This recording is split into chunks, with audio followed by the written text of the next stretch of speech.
Dans le prochain épisode de Un si grand soleil. Tandis que les soupçons d'Elizabeth se tournent vers Jennifer suite au cambriolage de sa maison, Florent tente de sortir Anissa du pétrin. Attention, les paragraphes qui suivent contiennent des spoilers sur l'épisode d'Un si grand soleil diffusé vendredi soir sur France 2. Si vous ne voulez rien savoir, ne lisez pas ce qui suit. Vendredi 18 mars dans Un si grand soleil. Elizabeth soupçonne Jennifer. Toujours bouleversée par le cambriolage de sa villa, Elizabeth prend au pied de la lettre la suggestion de la police d'interroger ses proches afin de savoir si quelqu'un a pu apprendre qu'elle allait partir à Londres ce week-end-là et que la maison serait vide. Au petit déjeuner, elle se montre très insistante auprès de Jennifer au sujet de sa famille, qu'elle refuse d'évoquer. Blessée, Jennifer fait mine de ne rien comprendre mais entend parfaitement que la grand-mère d'Arthur la soupçonne d'y être pour quelque chose. À l'hôpital, elle interroge son collègue David, le seul au courant du fait qu'elle soit partie en week-end à Londres avec la famille d'Arthur. Alors qu'elle lui demande s'il a toujours des problèmes d'argent, David voit clair dans son jeu et s'avoue déçu qu'il la soupçonne d'être à l'origine du cambriolage. Honteuse, l'infirmière lui présente ses excuses. Par la suite, Elizabeth déjeune avec Claire, qui a surpris une conversation téléphonique entre Enzo et Arthur au sujet des soupçons d'Elizabeth sur Jennifer. La femme d'affaires lui confie être devenue très méfiante depuis l'épreuve qu'elle a traversée avec Hugues, et avoue avoir enquêté sur la famille de Jennifer. À juste titre, puisqu'elle a découvert que la mère de la jeune fille avait été impliquée dans plusieurs cambriolages, d'où ses craintes. Claire lui promet de l'aider dans ses recherches, à condition qu'elle se montre plus clémente envers Jennifer.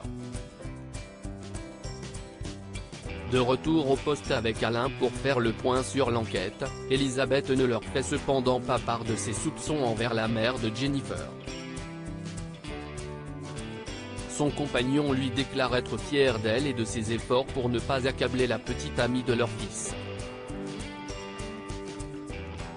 De son côté, Claire rend visite à José, le receleur, afin de lui demander s'il a vu passer dans sa marchandise certains des objets volés d'Elizabeth, comme ses tableaux et ses bijoux. Peu enclin à collaborer, José accepte d'ouvrir l'œil à condition qu'Elizabeth le rétribue. Claire promet de transmettre sa demande et de revenir avec une proposition financière.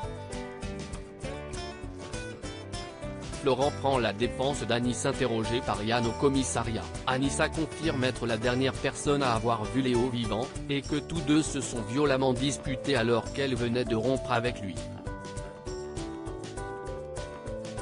Mais face au bracelet qui lui appartient retrouvé sur la scène de crime et au témoin oculaire qui a assisté à leur dispute, Anissa n'a aucun alibi et fond en larmes. Yann est alors interrompu par Florent, qui se propose comme avocat commis d'office pour son ancienne stagiaire. Anissa lui jure être innocente, et Florent lui promet de tout faire pour la sortir de là. Ayant appris l'arrestation d'Anissa, Dylan tente de plaider la cause de son ami auprès de la police, en expliquant qu'il savait que Léo dealait et l'avoir révélé à son ami pour la mettre en garde. À l'hôpital, Yasmine est contactée par la police qui l'informe de l'arrestation de sa fille. Faisant immédiatement le lien avec Erwan et ses hommes, elle pense que le malfrat tente de s'en prendre à sa fille, en guise de représailles après avoir dénoncé Kim à la police. Résolue à sortir sa fille de cette mauvaise passe, elle se rend au commissariat, et annonce à Kim avoir l'intention de dire toute la vérité.